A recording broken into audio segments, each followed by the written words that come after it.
Hello everyone, welcome back to AK poly. दोस्तों, हम hydraulic and hydraulic machine की study कर रहे हैं, जिसमें कि आज इसका लेक्चर नंबर 9 है। और दोस्तों, आज के इस लेक्चर में चैप्टर नंबर 3 के अकॉर्डिंग हाइड्रोस्टैटिक प्रेशर का पार्ट 2 स्टडी करेंगे।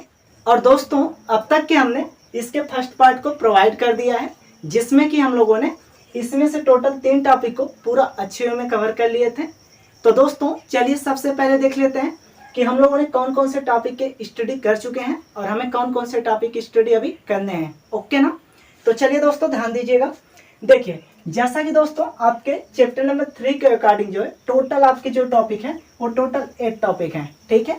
जिसमें कि दोस्तों आपको जो सबसे पहला है वो है प्रेशर, जिसका हमने स्टडी पिछले लेक्चर में कर लिया है, ठीक है। और ध्यान देंगे, दूसरा है आपका इंटेंसिटी ऑफ प्रेशर, जिसे हिंदी में दाब तीव्रता कहते हैं। ओके, तो दोस्तों इसको भी हमने पिछले लेक्चर में पूरा अच्छे से कवर करा दिए हैं। और ध्यान दीजिए, तीसरा आपका जो टॉपिक है वो है प्रेशर हेड। डेट में दोस्तों इसे हिंदी में दाब शीर्ष के नाम से जानते हैं, ठीक है।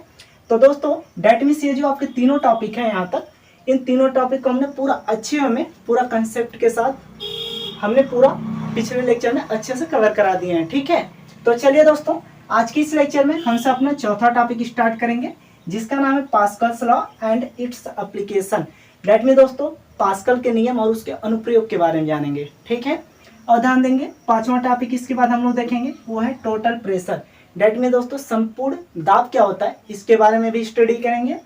और ध्यान दीजिए, आपका छठवां टॉपिक है वो है आपका सेंटर ऑफ प्रेशर। डेट में दोस्तों दाब केंद्र के बारे में पढ़ेंगे। ओके ना? तो दोस्तों, डेट में ये जो आपके 3 टॉपिक हैं, यहाँ तक इसको हम लोग इस वाले लेक्चर में पूरा अच्छे से कवर करेंगे। और देन आपका दोस्तों जो आपके यहाँ पर 2 टॉपिक बच रहे हैं, इन्हें हम सब अपने अगले लेक्चर में जो है पूरा अच्छे से कवर करेंगे। क्योंकि दोस्तों जो आपके ये जो 2 टॉपिक बच रहे हैं, इनसे आपके फार्मूले निकलेंगे, जिसका उपयोग हम लोग सिंपल न्यूमेरिकल लगाने में यूज करेंगे। ओके ना? तो दोस्तों ध्यान दीजिए, आपका जिसमें कि 7वां टॉपिक है total pressure and centre of pressure on horizontal, vertical and inclined plane. डेट में दोस्तों यहाँ पर total pressure and centre of pressure के कारण जो है हॉरिजॉन्टल प्लेन, वर्टिकल प्लेन और इंक्लाइंड प्लेन पर इसका क्या प्रभाव पड़ता है, इन सभी चीज़ों को हम लोग देखेंगे, ठीक है। और इनसे क्या फार्मूले निकलेंगे, इनको भी। और अगला देखिए, जो आपका 8वां टॉपिक है वो है सरफेस ऑफ रेक्टेंगुलर, ठीक है, triangular, trapezoidal shapes and circular shape. ये दोस्तों शेप दिए हुए हैं, जो कि दोस्तों आपके total pressure and centre of pressure के अकॉर्डिंग ही हैं, ठीक है। इनको भी हम लोग देखेंगे पूरा अच्छे से, जिसमें दोस्तों आपका एक नोट पॉइंट भी यहाँ पर लिखा हुआ है, जैसा कि नो डेरिवेशन। डेट में दोस्तों यहाँ पर जितने भी ये रेक्टेंगुलर शेप हैं, ट्राइंगुलर शेप हैं, या फिर यहाँ पर देख सकते हैं ये प्लेन जो भी दिए हैं, वर्टिकल, इंक्लाइंड, ठीक है, इनका भी हम लोगों को क्या करना है, डेरिवेशन नहीं करना है, बट इसका हम आपको पूरा सिंपली जो है अच्छे से फार्मूले समझा देंगे, जिससे कि हम लोग देखिए यहाँ पर ओनली सिंपल न्यूमेरिकल लगाने हैं हमें, जिससे कि हम लोग अच्छे से लगा सकें, ठीक है। तो उम्मीद है दोस्तों हमारी बातों पूरा अच्छे से समझ गए होंगे। तो चलिए दोस्तों, अब हम सब स्टार्ट करते हैं अपने चौथे टॉपिक को, जो है Pascal's law and its application को। ओके ना? तो चलिए दोस्तों, इसे कहते हैं रफ, और देन आप अपने समझ लेते हैं चौथे टॉपिक को, ठीक। तो चलिए, तो दोस्तों चलिए अब समझते हैं अपने चौथे टॉपिक को, जिसका नाम है पास्कल लॉ, जिसे हिंदी में पास्कल का नियम कहते हैं। ओके, तो दोस्तों सबसे पहले हम सब इसमें ये समझेंगे कि पास्कल लॉ के अकॉर्डिंग हम लोग क्या क्या चीजें पढ़ने वाले हैं। ओके ना? तो दोस्तों ध्यान दीजिएगा, सबसे पहले इसमें हम सब ये जानेंगे कि पास्कल लॉ कहते किसे हैं। डेट मीन्स पास्कल लॉ का डेफिनेशन जानेंगे, ठीक है। उसके बाद दोस्तों हम सब ये समझेंगे कि जो पास्कल लॉ है ये किस किस कंडीशन में कार्य करता है, क्योंकि दोस्तों जो इसके कंडीशन है वो आपके एसएससी जेईई में बहुत ही इंपॉर्टेंट क्वेश्चन बन के आते हैं, ठीक है। और दोस्तों इसीलिए इस पे आप लोग ज़्यादा फोकस कीजिएगा। दूसरा चीज़ क्या जानेंगे, तो इसके कंडीशन के बारे में। और तीसरा चीज़ दोस्तों हम सब ये जानेंगे इसमें कि जो पास्कल लॉ है इसको हम सब एग्जाम्पल के माध्यम से समझेंगे। कि डेट में दोस्तों किसी भी एग्जाम्पल को लेंगे और उसमें हम आपको ये समझाएंगे कि किस प्रकार से वहाँ पर पास्कल लॉ कार्य करता है। ओके, जिससे कि आप उसे पूरा अच्छे तरीके से समझ पाएँ कि पास्कल लॉ होता क्या है, ठीक है। क्योंकि दोस्तों जो आपके एग्जाम में क्वेश्चन आता है ये पास्कल लॉ का, और दोस्तों इतना याद रखिएगा, जो आपका ये चैप्टर नंबर 3 है इसका वेरी इंपॉर्टेंट क्वेश्चन यही है, पास्कल लॉ, ठीक है। तो दोस्तों इस पे ज़्यादा फोकस कीजिएगा, और ये क्वेश्चन आपका 5 से 8 नंबर में पूछता है। तो दोस्तों 5 से 8 नंबर गेन करने के लिए आप जो है इसका डिफिनेशन केवल लिख के नहीं पा सकते हैं उतना नंबर, ठीक है, क्योंकि इसका जो डिफिनेशन है वो सिंपल आपका एक लाइन का है केवल, ठीक है ना। तो दोस्तों एक लाइन में आप जान ही सकते हैं कि 5 से 8 नंबर आपको गेन नहीं हो सकते हैं, ठीक है। जिसके लिए दोस्तों आप इसके कंडीशन को लिखेंगे, उसके बाद इसको आप एग्जाम्पल के माध्यम से समझाएंगे। इसीलिए तो इस टॉपिक का नाम क्या था, pascal law and its application, that mean इसके अनुप्रयोग के बारे में भी, ठीक है। तो चलिए दोस्तों अब हम सब स्टार्ट करते हैं, तो ध्यान दीजिएगा। तो दोस्तों चलिए अब ध्यान दीजिए कि इसका डिफिनेशन क्या होगा। हालांकि हमने आपको बता दिया कि इसका डिफिनेशन जो है सिंपल एक लाइन का है, जो कि आपको अच्छे तरीके से याद भी हो जाएंगे। पूरा ध्यान सुनिएगा, ठीक है। तो दोस्तों ध्यान दीजिए, इसका डिफिनेशन ये है कि पास्कल के नियम के अनुसार स्थिर द्रव के अंदर किसी बिंदु पर दाब तीव्रताएं सभी दिशाओं में समान होती हैं, ठीक है। एक बार और दोस्तों ध्यान से सुनिएगा, ठीक है। हालांकि दोस्तों सभी डिफिनेशन को जो है हम यहाँ पर लिख के शो भी कर देंगे, जिससे कि आप लोग स्क्रीनशॉट लेकर अपने नोटबुक में उतार लेंगे, ठीक है, ताकि दोस्तों एक बार यहाँ पर समझे रहेंगे, उसके बाद अपने नोटबुक से एक बार केवल पढ़ लेंगे, पूरा अच्छे से आपका कंसेप्ट भी क्लियर हो जाएगा और हर एक चीज़ आपको अच्छे से याद भी हो जाएगा, ठीक है ना। तो दोस्तों इसीलिए आप लोग नोट्स जरूर बनाइए, हम आपको साथ में नोट्स भी बनवाते हुए चलेंगे, ठीक है ना। तो चलिए दोस्तों ध्यान दीजिए एक बार और ध्यान से देखिए, पास्कल का नियम क्या होता है। तो इसी प्रकार लिखेंगे कि पास्कल के नियम के अनुसार स्थिर द्रव के अंदर, स्थिर द्रव क्या होता है, डेट में दोस्तों जो द्रव गति ना करे उन्हें हम स्थिर द्रव कहते हैं, ठीक है। तो चलिए एक बार और ध्यान दीजिए कि पास्कल के नियम के अनुसार स्थिर द्रव के अंदर किसी बिंदु पर जो दाब तीव्रताएं होती हैं, दाब तीव्रताएं दोस्तों ध्यान समझिएगा, दाब तीव्रता को P से प्रदर्शित करते हैं, ठीक है। जो दाब तीव्रताएं होती हैं वे सभी दिशाओं में, मान लीजिए यदि 3 दिशा हैं तो तीनों पर जो दोस्तों दाब तीव्रताएं लगेंगे, मान लेते हैं P1 दाब तीव्रता, दूसरे दिशा में P2 लग रहा है, तीसरे में P3, ये दोस्तों क्या होते हैं, आपस में समान होते हैं, डेट मीन तीनों आपस में क्या होंगे, बराबर होंगे जो दाब तीव्रताएं होती हैं, ओके ना। तो एक बार और ध्यान समझ लीजिए ताकि कंसेप्ट अच्छे से क्लियर हो जाए। देखिए हमने आपको बताया कि पास्कल के नियम के अनुसार स्थिर द्रव के अंदर किसी बिंदु पर जो दाब तीव्रताएं होती हैं ये सभी दिशाओं में क्या होती हैं, समान होती हैं। उम्मीद है दोस्तों समझ गए, ठीक है। तो ये हो गया आपका पास्कल का नियम का डिफिनेशन, ओके ना। तो चलिए दोस्तों अब हम सब बात करेंगे इसमें कि जो पास्कल का नियम है इसके मतलब कंडीशन के बारे में समझेंगे, ठीक है, मतलब कि किस किस कंडीशन में कार्य करता है। तो दोस्तों इसको आप लोग यहाँ पर ध्यान समझिए, जैसे कि मान लीजिए ये कोई बर्तन है, ठीक है, इस प्रकार से मान लेंगे, जिसमें कि दोस्तों यहाँ पर क्या भरा है, लिक्विड भरा हुआ है, लिक्विड, ठीक है, इसको हम नाम भी लिख देते हैं, लिक्विड भरा हुआ है, ठीक है। और इसी प्रकार मान लीजिए यहाँ पर कोई बॉडी है जिसमें भी यहाँ पर क्या भरा हुआ है, तो दोस्तों मान लीजिए गैस भरा हुआ है, ठीक है, क्या चीज, गैस। तो दोस्तों ध्यान सुनिएगा, इसका सबसे पहला कंडीशन ये बनेगा, जब लिक्विड तथा गैस किसी बंद पात्र में होते हैं तब वहां पर पास्कल का लॉ कार्य करता है, ठीक है। पहला कंडीशन क्या हुआ, जब लिक्विड या गैस किसी बंद पात्र में होते हैं। अब ध्यान समझिएगा, किसी बंद पात्र में क्यों कहा जा रहा है, इसलिए कहा जा रहा है क्योंकि दोस्तों देखिए जब कोई भी द्रव या फिर गैस किसी बंद पात्र में होता है तो वहां पर अस्थायी रूप से रुका हुआ रहता है, ठीक है ना। तो इसीलिए दोस्तों जब लिक्विड या गैस किसी बंद पात्र में होते हैं तब वहां पर क्या होगा, पास्कल लॉ कार्य करेगा। इसका पहला कंडीशन हो गया। अब ध्यान दीजिए इसका जो दूसरा कंडीशन क्या होगा, हालांकि दोस्तों सारे कंडीशन को हम यहाँ पर लिखा भी देंगे, बट यहाँ पर अभी आप लोग समझिए, ठीक है। तो देखिए दूसरा कंडीशन इसका ये होगा कि हाइड्रोस्टैटिक्स के कंडीशन को फॉलो करना चाहिए, ठीक है। हाइड्रोस्टैटिक्स मतलब हाइड्रो मीन्स वाटर, मतलब लिक्विड ले लीजिए, स्टैटिक मतलब जो स्थिर हो, मतलब जब कोई भी लिक्विड स्थिर होता है तो उस कंडीशन में आपका पास्कल लॉ फॉलो करता है, मतलब कार्य करता है। उम्मीद है समझ गए। और ध्यान दीजिए तीसरा आपका जो है, तीसरा कंडीशन इसमें ये आपका बनेगा कि जो पास्कल का नियम है यह केवल फ्लूइड के लिए ही लागू होता है, ठीक है। क्या बताएंगे, फ्लूइड के लिए ही लागू होता है जो आपका पास्कल का लॉ है। फ्लूइड मतलब तरल के लिए, ठीक है। दैट में दोस्तों कोई भी चीज तरल अवस्था में हो, जैसे कि मान लीजिए गैस तरल अवस्था में हो या फिर लिक्विड तरल अवस्था में हो, तभी उसी कंडीशन में जो है आपका पास्कल का लॉ कार्य करता है। उम्मीद है दोस्तों आप लोग तीनों कंडीशन को अच्छे समझ गए होंगे और इसके डिफिनेशन को भी अच्छे समझ गए होंगे, ठीक है। तो दोस्तों चलिए अब इसी के साथ साथ हम लोग इसके उपयोग के बारे में भी समझ लेते हैं। डेट में दोस्तों कि पास्कल का नियम किन किन चीजों में कार्य करता है, ठीक है। तो दोस्तों इसके उपयोग में जान लीजिए। सबसे पहले देखिए, जैसे कि दोस्तों आप लोगों ने देखा होगा, जैसे जितने भी द्रवित चालित मशीनें होती हैं, ठीक है, जैसे एग्जाम्पल में बात किया जाए द्रवित प्रेस हुआ, ठीक है, और दोस्तों रिवेटक हुआ, जैक हुआ, लिफ्ट हुआ तथा क्रेन आप सभी लोग देखे होंगे, ठीक है, क्रेन हुआ। इन सभी में जो है दोस्तों पास्कल के नियम पर ही ये सभी कार्य करते हैं, ठीक है। ये जितने भी चीजें हमने आपको बताया, द्रव्य प्रेस, रिवेटक, जैक, लिफ्ट, क्रेन, ये सभी क्या है, पास्कल के नियम पर ही कार्य करते हैं, ठीक है। तो दोस्तों इसके उपयोग में आप लोग इस तरह से लिख सकते हैं। उम्मीद है आप लोग सभी चीजों को पूरा अच्छे से समझ गए होंगे।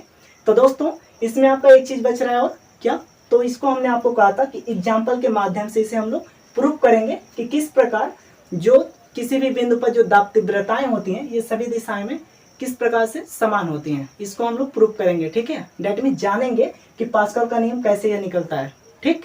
तो दोस्तों चलिए सबसे पहले इसका डिफिनेशन यहाँ पर शो कर दें, जिससे कि आप लोग नोट कर लीजिए, उसके बाद जो है हम लोग उसे समझेंगे, ठीक है। तो चलिए दोस्तों इसे रफ कर देते हैं, ठीक है।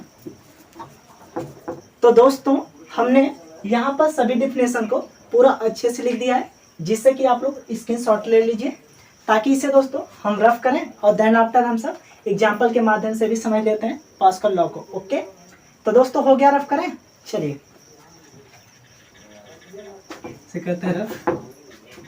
तो दोस्तों चलिए अब समझते हैं पास्कल लॉ को एक एग्जाम्पल के माध्यम से कि किस प्रकार से जो है दाब तीव्रताएं सभी दिशाओं में समान होती हैं। ओके ना।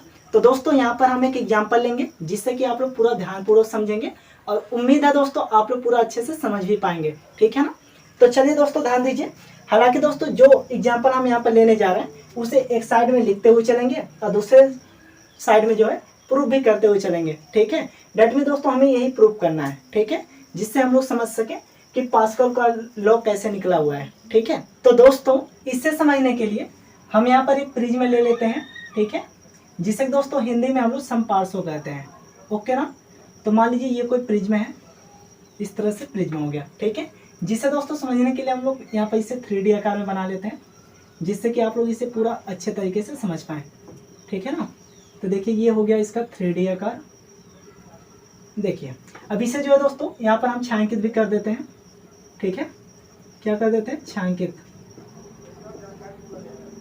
जिससे कि आप लोग जान सके कि इसका 3D पार्ट किस तरह से बना हुआ है। और यहाँ से ये हो गया इसका 3D पार्ट, ऐसे। ओके ना। तो दोस्तों अब ध्यान दीजिए, ये आपका बन के यहाँ पर तैयार हो गया क्या चीज, प्रिज्म, जिसका नामकरण भी कर देते हैं। ध्यान दीजिए, मान लीजिए इस पार्ट को हम कर देते हैं PQR, ठीक है दोस्तों। अब ध्यान दीजिए, इसके सम्मुख जो फलक है यहाँ पर इसे हम कर देते हैं यहाँ पर P', ठीक है। इसके जस्ट सम्मुख पे इसको कर देते हैं हम लोग P मतलब Q', और इसके सम्मुख पे यहाँ पर कर देते हैं हम लोग मान लीजिए R'। ओके, तो दोस्तों हमने यहाँ पर इस प्रिज्म का नामकरण भी कर दिया। अब ध्यान से समझेंगे दोस्तों। देखिए अब यहाँ पर क्या मान लेते हैं, यहाँ पर ये भी मान लेते हैं कि जो इसकी मोटाई है, ठीक है, मोटाई है वो समान है। डेट में दोस्तों मोटाई को थिकनेस भी कहते हैं। तो सिंपल आप लोग मान सकते हैं कि यहाँ से लेकर इसकी जो मोटाई है यहाँ तक, ठीक है, ये जो मोटाई है इसकी सेम सभी जगह पर, वो क्या है, तो T है। उम्मीद है इतना समझ गए। तो दोस्तों चलिए अब यहाँ पर इसको लिखते भी हैं साथ में, उसके बाद अब समझते हैं, ठीक है। तो देखिए दोस्तों सबसे पहले यहाँ पर ये लिखेंगे कि माना, क्या लिखेंगे दोस्तों, माना, एग्जाम्पल है दोस्तों, इतना आप लोग याद रखिएगा, एग्जाम्पल लिख के इसे लिखिएगा, ठीक है। माना स्थिर द्रव के अंदर ना पास्कल का नियम क्या कहता है, किसी स्थिर द्रव के अंदर की बात करता है, ठीक है। तो इसीलिए लिखेंगे आप लोग, माना स्थिर द्रव के अंदर, स्थिर द्रव के अंदर, स्थिर द्रव के अंदर किसी बिंदु पर, किसी बिंदु पर, किसी बिंदु पर, दोस्तों आप लोग साथ में लिखते हैं और समझते हुए चलेंगे, ठीक है, क्योंकि यहीं पर सिर्फ हम लिखेंगे, इसे अलग से लिख के प्रोवाइड नहीं करेंगे, ठीक है। तो हमने क्या लिखा दोस्तों, मानो स्थिर द्रव के अंदर किसी बिंदु पर एक, ये क्या है, प्रिज्म है ना दोस्तों, तो यहाँ पर आप लोग लिख देंगे प्रिज्म, प्रिज्म। ओके, तो दोस्तों ध्यान दीजिए, प्रिज्म को हिंदी में हम यहाँ पर लिख दे रहे हैं समपार्श्व कहते हैं, समपार्श्व कहते हैं। ओके ना। हिंदी वाले दोस्त ये भी समझ लेंगे, या फिर इंग्लिश में अच्छा रहेगा, ठीक है। देखिए छोटा नाम भी है प्रिज्म, आप लोग समझ ही पाएंगे, समपार्श्व को बहुत ही कम नाम सुने होंगे इसका, ठीक है। तो दोस्तों ध्यान दीजिए, माना स्थिर द्रव के अंदर किसी बिंदु पर एक प्रिज्म, क्या है दोस्तों, ध्यान दीजिए, PQR, पहले लिख लीजिए PQR, कामा दे के क्या लिखेंगे, P dash Q dash R dash. क्या चीज दोस्तों, P dash Q dash R dash लिया। बोलिए इतना समझ पाए ना कि किसी भी स्थिर द्रव के अंदर हमने एक प्रिज्म पी क्यू आर तथा पी डैश क्यू डैश और आर डैश लिया। ओके, तथा इसकी मोटाई क्या माने दोस्तों, ध्यान दीजिए, तथा इसकी मोटाई एकदम आसानी से समझा देंगे दोस्तों, ध्यान दीजिएगा आप लोग केवल, तथा इसकी मोटाई टी है, ठीक है, तथा इसकी मोटाई क्या लिया हमने, मान लिया टी है। ओके, तो दोस्तों अब ध्यान दीजिए, इसकी मोटाई टी हो गई ना।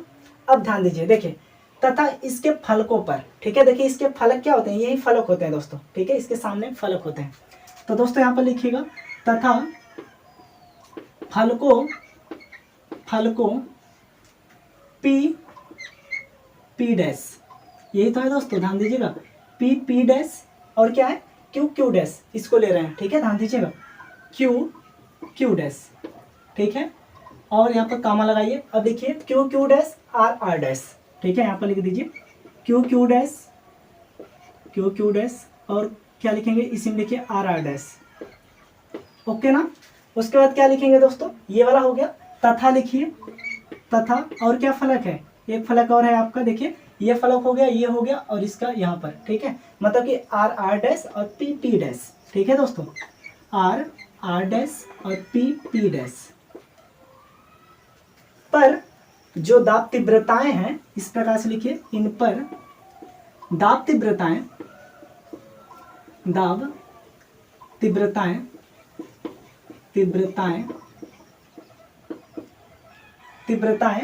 कौन कौन से दोस्तों, ध्यान दीजिएगा, P1, P2 तथा P3 लंबवत कार्य करते हैं, ठीक है, क्या चीज, लंबवत कार्य करते हैं,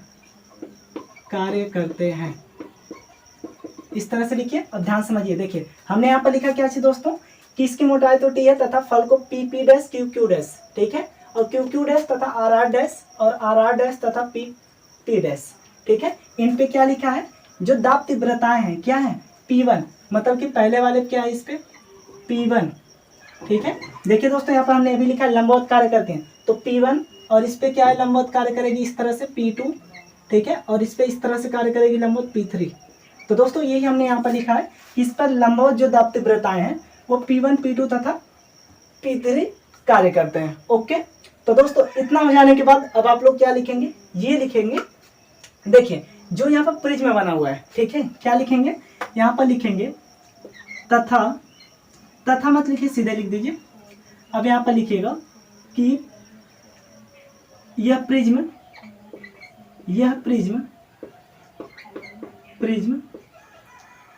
संतुलन में होगा, ठीक है, क्या लिखेंगे दोस्तों, यह प्रिज्म संतुलन में होगा,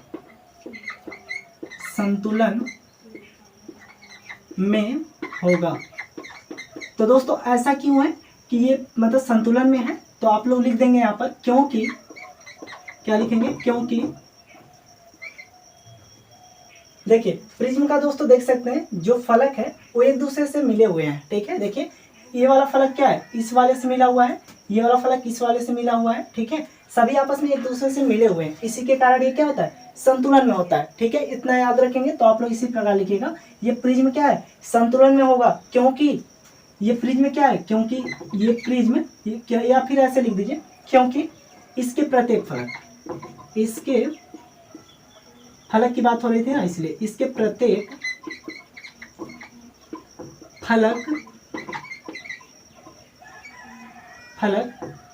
इक्विलिब्रियम कंडीशन में है, या फिर साम्यावस्था में हिंदी में कह सकते हैं, ठीक है, क्या चीज, इक्विलिब्रियम कंडीशन, ठीक है, इक्विलिब्रियम स्थिति में है, ठीक है दोस्तों, स्थिति में है। ओके, तो दोस्तों यहाँ पर हिंदी वाले बच्चे लिख लेंगे साम्यावस्था में, ठीक है, मतलब इक्विलिब्रियम का मतलब साम्यावस्था होता है, तो इस प्रकार से लिख देंगे, क्योंकि इसके प्रत्येक फलक क्या है, साम्यावस्था स्थिति में है, ठीक है, इसी के कारण क्या हुआ, ये प्रिज्म क्या होंगे, आपस में संतुलन में होंगे, ठीक है, उम्मीद है समझ गए, ये अपने फलक के एक दूसरे के मिले होने के कारण ही इतना याद रखेंगे कि प्रिज्म क्या होता है, हमेशा जो होता है संतुलन में होता है। ओके, तो दोस्तों लिखेंगे अब इसके बाद अतः अतः इसी कारण अतः इसी कारण जो बल लग रहा है इस पे, ठीक है दोस्तों, ध्यान देंगे, इसी कारण बलों के क्षैतिज तथा ऊर्ध्वाधर अवयव, ध्यान देंगे, देखिए एक क्षैतिज और ऊर्ध्वाधर अवयव कार्य कर रहा है ना, ध्यान देंगे आप लोग, इस पे लिखेंगे अतः इसी कारण बलों के क्षैतिज तथा ऊर्ध्वाधर अवयव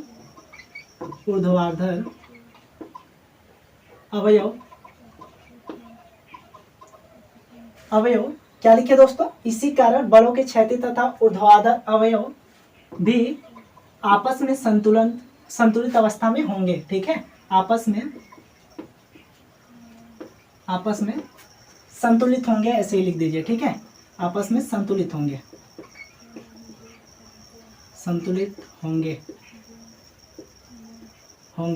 उम्मीद है दोस्तों इतना समझ गया ना। तो दोस्तों ध्यान देंगे हमेशा जब भी प्रिज्म मतलब संतुलन की अवस्था में है, तो दोस्तों यहाँ पर इस पे जितने भी यहाँ पर क्या लग रहे हैं, दाब तीव्रताएं लग रही हैं, that means P1 P2 P3, ठीक है, इसके जो ऊर्ध्वाधर तथा क्षैतिज अवयव हैं वो क्या होंगे, आपस में संतुलन में होंगे, ठीक है। तो दोस्तों संतुलन में होंगे, अतः यहाँ पर लिखिएगा अतः के बाद क्या लिखेंगे दोस्तों, ध्यान दीजिए, अतः में लिखेंगे क्षैतिज अवयव, मतलब कि इसमें क्षैतिज अवयव क्या निकलेंगे उसे ज्ञात करेंगे, ठीक है, अतः क्षैतिज अवयव। तो दोस्तों ध्यान दीजिए, इसमें क्षैतिज अवयव क्या है, देखिए क्षैतिज अवयव के रूप में देखा जाए तो देखिए यहाँ पर बल कैसा लग रहा है, यहाँ पर सभी बल यहाँ पर आप लोग देख पा रहे हैं, देखिए लंबवत ही कार्य कर रहे हैं, बट दोस्तों यहाँ से देखने पर क्या है, यहाँ से देखने पर देखिए क्षैतिज यहाँ पर अवयव यही है ना, जो P2 है, जो दाब तीव्रता, ठीक है। तो दोस्तों इतना याद रखेंगे, यहाँ पर क्षैतिज अवयव बराबर क्या होगा, तो देखिए P2 दाब तीव्रता लग रहा है, तो सबसे पहले यहाँ पर लिखेंगे P2 हो गया। अब लिखेंगे क्या चीज दोस्तों, P2 गुणे, ये लग किस पे रहा है, इसको ध्यान देंगे, किस पे लग रहा है दोस्तों, तो QR पे लग रहा है, किस पे, तो QR पे, इतना याद रखेंगे। तो यहाँ पर लिखिए QR हो गया, गुणे लिखिए दोस्तों, इसकी मोटाई कितना है उसको लीजिए, T है ना, देखिए सबकी मोटाई हमने आपको पहले बता दिया T है, ठीक है। इक्वल करिए, ये इसकी तुलना किससे करेंगे, देखिए क्षैतिज अवयव है ना, क्षैतिज अवयव को लिख रहे हैं अभी, क्योंकि हमें पता है क्षैतिज अवयव और ऊर्ध्वाधर अवयव आपस में संतुलित में होंगे, लेकिन किस प्रकार से होंगे उसी को हमें प्रूव करना है, ठीक है। तो देखिए पहले क्षैतिज अवयव निकाल रहे हैं, क्षैतिज अवयव मतलब क्षैतिज रूप से यहाँ पर लग रहा है, ठीक है, जो कि यहाँ पर लंब पे लग रहा है ना, तो लंब का यहाँ पर किससे तुलना करेंगे, तो कड़ से, ठीक है, हमेशा कड़ से ही तुलना करेंगे, ठीक है दोस्तों। इसी प्रकार अभी आगे जो हम लोग ऊर्ध्वाधर निकालेंगे तो आधार की तुलना भी हम लोग कड़ से करेंगे, ठीक है। तो दोस्तों ध्यान समझिएगा, देखिए यहाँ पर हमने आपको बता दिया दाब तीव्रता P2 लग रहा है इस पे, और किस पे लग रहा है, तो P मतलब QR पे लग रहा है, QR पे इसकी मोटाई क्या है, T ले लिया हम लोग, ठीक है, इक्वल कर दीजिए। तो दोस्तों अब ध्यान दीजिए, इस लंब की तुलना किससे करेंगे, तो इसके कड़ से करेंगे, ठीक है। तो दोस्तों ध्यान दीजिएगा, इसके कड़ पर कौन सा फोर्स लग रहा है, मतलब दाब तीव्रता P3 लग रहा है, किस पे लग रहा है, तो PR पे लग रहा है। तो सबसे पहले PR लिख दीजिए, मतलब कि जिस पे लग रहा है, PR हो गया दोस्तों। एक चीज दोस्तों आप लोग याद रखेंगे, देखिए यहाँ पर डैश वाला फॉर्म नहीं लेंगे, ठीक है ना, हमेशा कंफ्यूज मत होइएगा, केवल हम लोग मतलब PR है PR ले लेंगे, ठीक है, डैश वाला फॉर्म किसी का भी नहीं लेते हैं इसमें। इनटू में करिए गुणे, देखिए गुणे में क्या करेंगे दोस्तों, क्योंकि दोस्तों जो 8 डैश डैश दिया है ये हमने 3D आकार में बनाने की वजह से यहाँ पर मान लिया है, ठीक है, बट आप लोग यहाँ पर लिखेंगे PR, ठीक है, कड़ क्या है, PR है, इस पे क्या लग रहा है, कौन सा दाब तीव्रता, ध्यान देंगे P3 लग रहा है, ठीक है, क्या चीज दोस्तों, P3 लग रहा है। और ध्यान दीजिए गुणे करिए, इसकी भी मोटाई क्या है, तो T है, T ले लीजिए। उम्मीद है इतना समझ गया। तो दोस्तों अब ध्यान दीजिए, यहाँ पर हम लोग किसकी बात कर दिए, क्षैतिज अवयव के रूप में, तो लंब और कड़ की। तो आप लोग जानते हैं त्रिकोणमिति अनुपात, अब सभी लोग पढ़े हैं त्रिकोणमिति, देखिए लंब और कड़ किसका मान होता है, तो साइन का होता है, ठीक है। तो दोस्तों यहाँ पर इंटू करके आप लोग लिख सकते हैं साइन थीटा। उम्मीद है समझ गए। डेट में दोस्तों यहाँ पर इस कोण का मान हमने मान लिया थीटा है, और इसका भी मान लेते हैं यहाँ पर थीटा है, ओके ना। तो दोस्तों यहाँ पर हमने मान लिया थीटा बना, इस पर लंब और मतलब कड़ के संबंध में क्या बना, साइन थीटा, ओके। अब इसके बाद ध्यान दीजिए, इसे मान लीजिए समीकरण 1। उम्मीद है समझ गए। अब ध्यान देंगे, यहाँ पर लिखेंगे इसी प्रकार, जो है यहाँ पर लिख दीजिए इसी प्रकार दोस्तों यहाँ पर क्या लिखेंगे, ऊर्ध्वाधर अवयव, ठीक है, क्या चीज, ऊर्ध्वाधर अवयव। तो दोस्तों ध्यान दीजिएगा, ऊर्ध्वाधर अवयव क्या बनेंगे, अब तो आप समझ गए बिल्कुल अच्छे तरीके से। ऊर्ध्वाधर अवयव के लिए क्या होता है, तो देखिए अब इसका लेंगे, इसका इससे कंडीशन मिल गया, अब इससे इसका लेंगे, ठीक है। ये क्या है, पी क्यू है, ध्यान दीजिए। तो सबसे पहले लिख लीजिए पी क्यू को ही, लिख लें हम लोग, किसको भी पहले लिख सकते हैं, देखिए मल्टीप्लाई केस में कहीं भी लिख सकते हैं। पी क्यू हो गया ना, अब ध्यान समझिए, गुड़े लगाइए, पी क्यू इसकी मोटाई क्या है, टी है, टी ले लीजिए, गुड़े दाब तीव्रता क्या लग रहा है, P1 लग रहा है, P1 ले लीजिए। उम्मीद है समझ गए। तो दोस्तों अब इसका इक्वल करिए, किसके करेंगे, तो कर से करेंगे इसका भी। कर क्या है आपका, पी आर है, पी आर ले लीजिए, हो गया पी आर। गुड़े करिए, इसकी मोटाई टी है, टी ले लीजिए, गुड़े करिए। अब देखिए इस पर तीव्रता क्या लग रहा है, दाब तीव्रता P3 लग रहा है, ये भी हो गया आपका। अब ध्यान देंगे दोस्तों, आधार बटे कर किसका मान होता है, तो आप सबको पता है कि कॉस थीटा का मान होता है, ठीक है। तो दोस्तों हमने यहाँ पर थीटा मान कॉस थीटा ले लिया, उम्मीद है समझ गए, ठीक है। तो दोस्तों यहाँ से इसको आप लोग समीकरण 2 मान लेंगे, ठीक है ना, इक्वेशन 2 मान लिया हमने। अब दोस्तों ध्यान समझिएगा, इतना हो जाने के बाद अब हम लोग क्या करेंगे, अब हम लोग देखेंगे चित्र की सहायता से, मतलब यहाँ पर साइन थीटा का मान कितना रखें और कॉस थीटा का मान कितना रखें, ठीक है। इसके लिए तो यहाँ पर लिखिए सबसे पहले चित्र से, ठीक है दोस्तों, नीचे होता जा रहा है बट ध्यान समझिए, चलिए क्या लिखेंगे, चित्र से। तो देखिए दोस्तों चित्र से क्या मिलेगा हमें, ध्यान दीजिए, साइन थीटा और कॉस थीटा का मान निकाल लें। देखिए चित्र से यदि ज्ञात किया जाए तो क्या होता है, चित्र से हम सब ज्ञात करेंगे क्या, चित्र से साइन थीटा यहाँ पर लिख लीजिए पहले, चित्र से साइन थीटा तथा कॉस थीटा का मान प्राप्त करने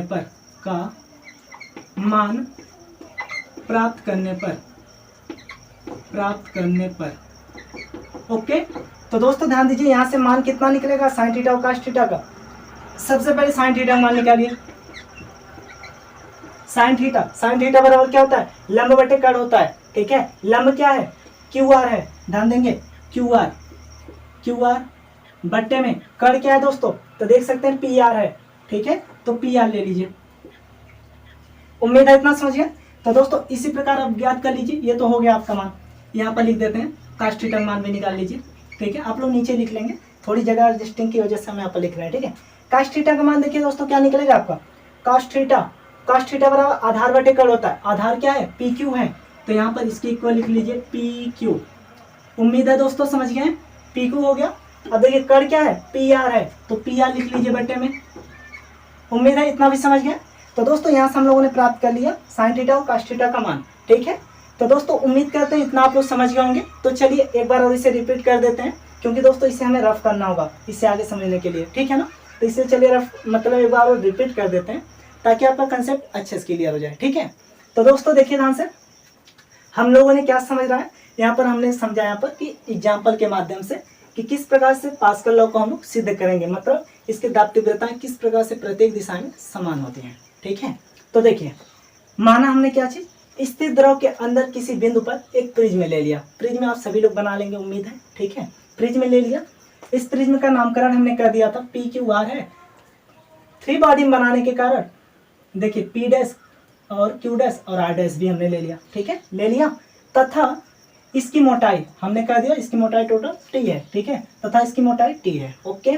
तथा फलक क्या है, P P dash Q Q dash, इसको ले लिया एक साथ, उसके बाद Q Q dash R R dash, उसके बाद R R dash P P dash, ये चीज हमने यहाँ पर लिखा है। पर दाब तीव्रताएं, ठीक है, दाब तीव्रताएं क्या लग रही है, P1 P2 P3, देखिए P1 P2 P3 लंबवत कार्य कर रही हैं, सबके लंबवत कार्य कर रही हैं, उम्मीद है समझ गए।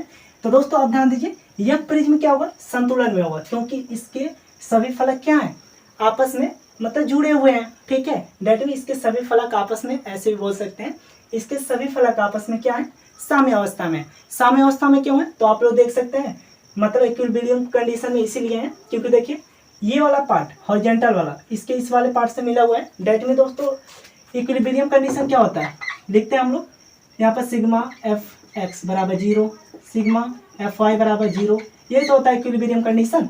डेट में दोस्तों वाई क्या होता है, ऊर्ध्वाधर, मतलब ऊर्ध्वाधर क्या है, देखिए इससे ये वाला अक्ष मिला हुआ है ना हॉरिजॉन्टल वाला, इसका मतलब यहाँ पर सिग्मा एफ एक्स का मान 0 हो जाएगा। और यहाँ पर देखिए मतलब हॉरिजॉन्टल वाले से भी मिला हुआ है ऊर्ध्वाधर, ठीक है। तो दोस्तों इससे क्या होता है, यहाँ से हमें ये पता चलता है सिग्मा एफ एक्स का मान 0 होता है, सिग्मा एफ वाई का मान भी 0 होता है, ठीक है ना। तो दोस्तों ध्यान दीजिएगा, जब भी दो पार्ट आपस में सटे होते हैं, मतलब दो फलक एक दूसरे से जुड़े होते हैं, तो उस कंडीशन में वो क्या होता है, वो चीज़ संतुलन में हो जाता है। ठीक है, मतलब इक्विलिब्रियम कंडीशन में। तो बोलिए इतना समझिए ना यहाँ से कि यह प्रिज्म संतुलन में होगा क्योंकि इसके प्रत्येक फलक साम्यावस्था में होंगे। ठीक है, अब ध्यान देंगे, अतः इसके इसी कारण बलों के क्षैतिज तथा ऊर्ध्वाधर अवयव, क्षैतिज तथा ऊर्ध्वाधर अवयव भी आपस में क्या होंगे, संतुलन में होंगे। ठीक है, उम्मीद है इतना समझिए। तो दोस्तों यही चीज था, देखिए हमने आपको एक बार समझा दिया है, बट इसे लिख के एक बार आप लोग अपने से रिपीट कर लेंगे।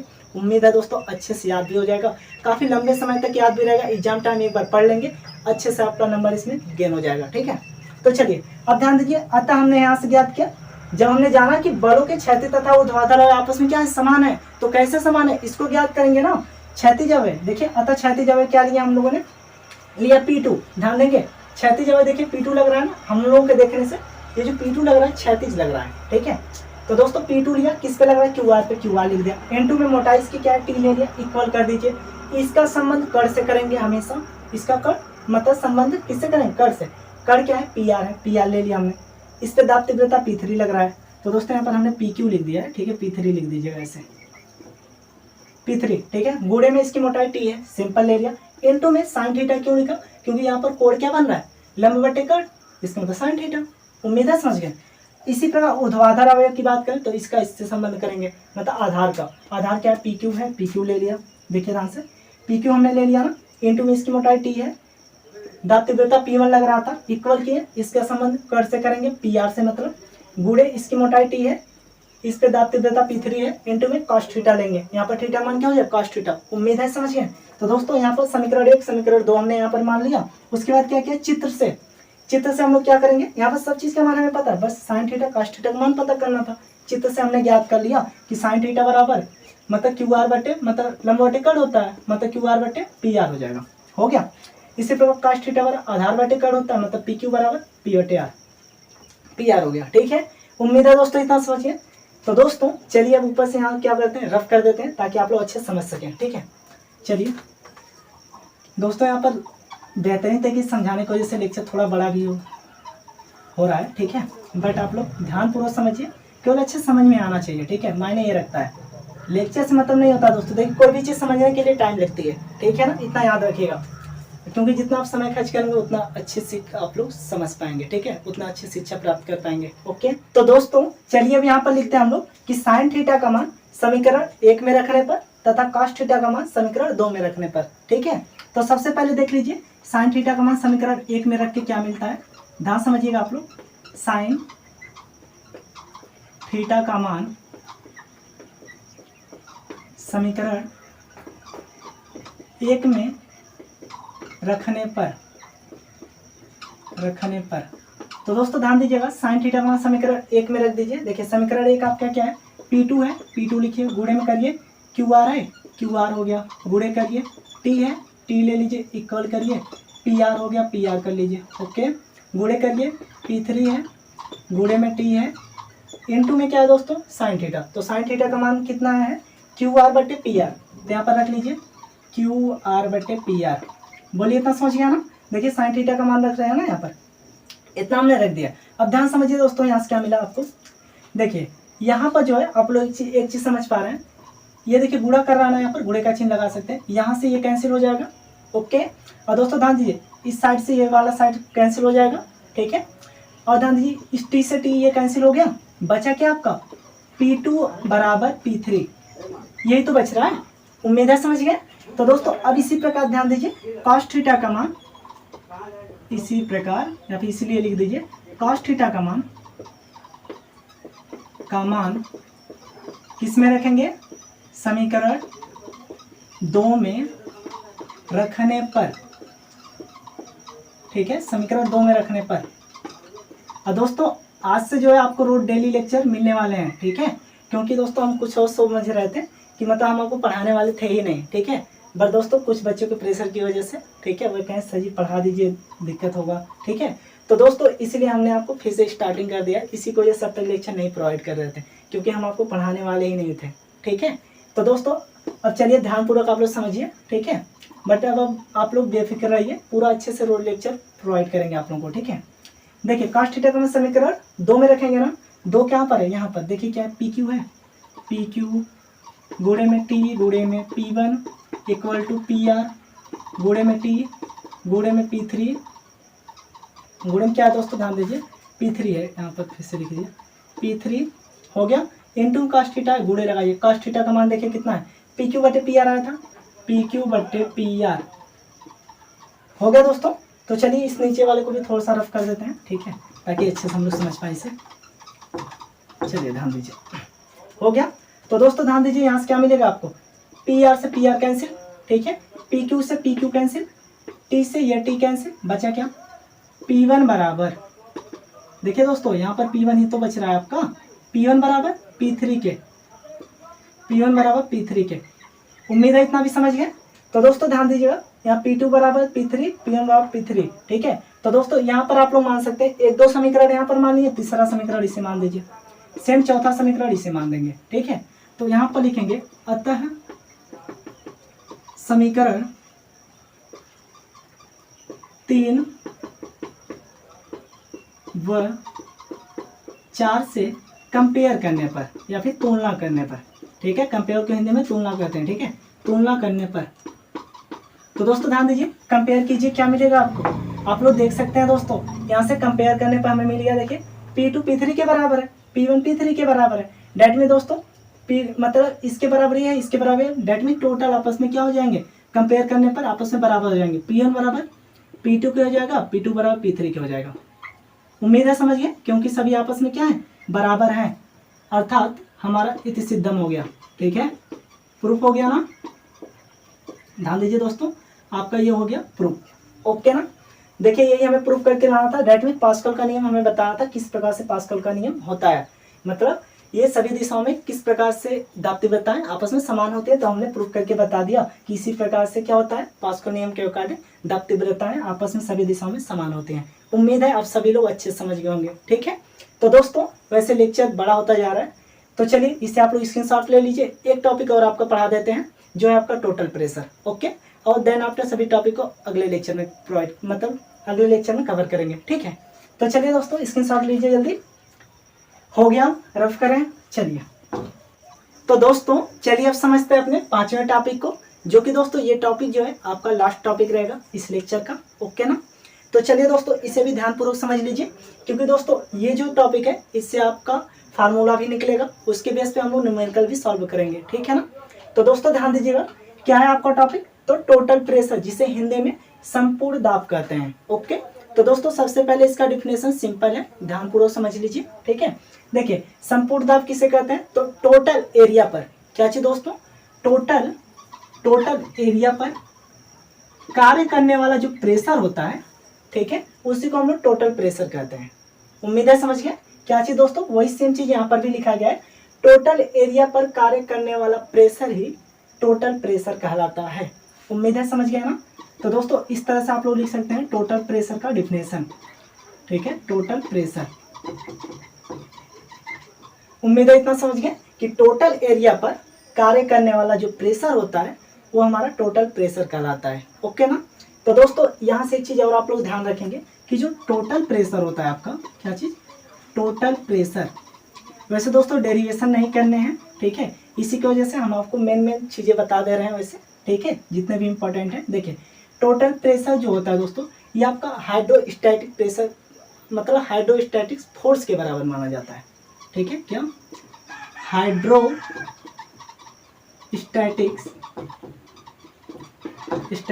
फोर्स, इसको जो है हाइड्रोस्टैटिक्स फोर्स के बराबर माना जाता है। हाइड्रो मतलब वाटर जब स्थिर अवस्था में होता है तो उस पर जो बल लगता है उसको क्या कहते हैं दोस्तों, तो टोटल प्रेशर के बराबर मानते हैं। उम्मीद है समझ गए, तो इतना आप लोग याद रखेंगे सिर्फ, ठीक है ना, कि जो टोटल प्रेशर होता है उसको हम लोग हाइड्रोस्टैटिक फोर्स के बराबर मानते हैं, ठीक। तो दोस्तों अब ध्यान दीजिएगा, हम लोग ज्ञात किए हैं यहाँ पर टोटल प्रेशर बराबर क्या होता है, तो टोटल एरिया पर कार्य करने वाला प्रेशर मतलब P गुणे A निकला है, फार्मूला निकल गया यहाँ से हमारा, ओके ना। तो दोस्तों अब ध्यान दीजिएगा, जो आपका फार्मूला निकला है टोटल प्रेशर बराबर P गुणे A, ठीक है। हम जानते हैं टोटल प्रेशर बराबर हाइड्रोस्टैटिक फोर्स भी होता है। फोर्स को, हाइड्रोस्टैटिक फोर्स को दोस्तों क्या लिख सकते हैं हम लोग, F से लिख सकते हैं, F से प्रदर्शित कर दीजिए इसे, ठीक है, F से। तो दोस्तों हमने यहाँ पर हाइड्रोस्टैटिक फोर्स को F से प्रदर्शित कर दिया, जो कि टोटल प्रेशर के बराबर होता है। तो इसके जगह पर हम लोग टोटल प्रेशर की जगह पर F लिख दिए। ओके ना।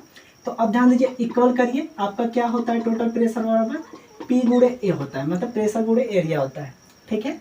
तो दोस्तों अब ध्यान समझिए, P बराबर क्या होता है, मतलब प्रेशर बराबर, मतलब प्रेशर इंटेंसिटी, उसको भी P से प्रदर्शित करते हैं। ठीक है। तो दोस्तों प्रेशर इंटेंसिटी बराबर हमने आपको पिछले लेक्चर में पूरा अच्छे से पढ़ाया हुआ है, जिसमें दोस्तों हमने आपको बताया था P बराबर होता है रो जी एच होता है। ठीक है, क्या होता है, रो जी एच। ठीक है, पिछला लेक्चर नहीं देखा हो तो देख लीजिएगा जरूर, जिससे कि आप लोग अच्छे से समझ पाए। यदि जितने लोग ने देखा होगा उनको पूरा अच्छे से समझ में आ रहा होगा। ठीक है, तो लिख लीजिए दोस्तों रो जी एच, इतना लिख सकते हैं पी की जगह पर, चूंकि में लिख दीजिएगा यहाँ पर, चूंकि में ऐसे। ठीक है, इतना हो गया। इनटू में क्या लिखेंगे, ए लिख दीजिए, एरिया। हो गया दोस्तों, तो उम्मीद है इतना भी समझ पाए। अब ध्यान दीजिए, जो यहाँ पर एच ले रहे हैं हम लोग, ठीक है, इसको यहाँ पर एच बार कर दीजिएगा इस तरह से। ठीक है, एच बार दर्शा देंगे।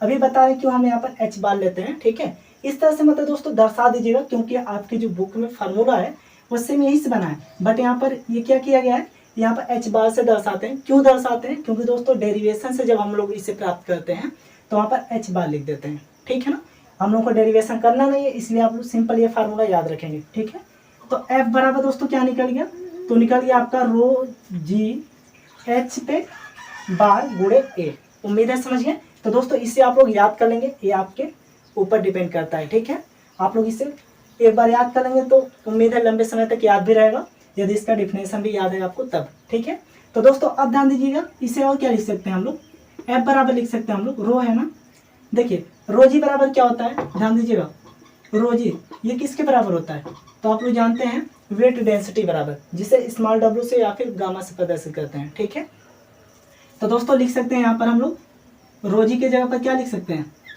वेट डेंसिटी इंटू में एच बार गुणे में एरिया, इतना भी लिख सकते हैं, याद रखिएगा। ठीक है, चूंकि वेट डेंसिटी बराबर इतना होता है। उम्मीद है इतना भी समझ गए।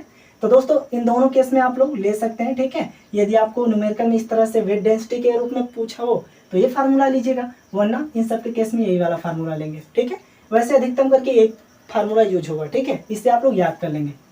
तो चलिए दोस्तों इतना हो गया। अब इसमें आपको एक ही चीज लिखना रहेगा, जो आप समझे ना, इसमें क्या है, रो क्या है, तो आप लोग जानते हैं रो क्या होता है, वेट मतलब मास डेंसिटी होता है। जी क्या है, तो गुरुत्व केंद्र होता है, मतलब गुरुत्व त्वरण होता है। ठीक है, और दोस्तों यहाँ पर एच बार क्या है, आप लोग लिख लीजिएगा इस चीज को, एच बार क्या है, तो ध्यान देंगे एच बार जो है ये गुरुत्व केंद्र से तथा लिक्विड के फ्री सरफेस तक की जो हाइट होती है वो है। यहाँ पर लिख दे रहे हैं एच बार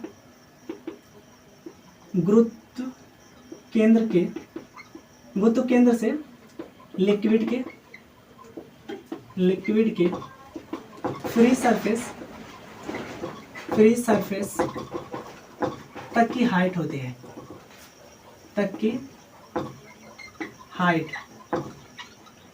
हाइट होती है। ठीक है दोस्तों, लिक्विड के फ्री सरफेस तक की हाइट होती है। उम्मीद है समझ गए। तो दोस्तों यहाँ पर जो भी चीज़ था हमने आपको पूरा अच्छे से बता दिया डिटेल से, और उम्मीद करते हैं आप लोग पूरा इसे अच्छे से समझ भी पाएंगे। तो दोस्तों इस लेक्चर में बस इतना ही रखते हैं, क्योंकि लेक्चर बड़ा होता जा रहा है। ठीक है, अब बहुत ही जल्द मिलेंगे अपने अगले लेक्चर में, तब तक के लिए Jai Hind, bye bye, all the best.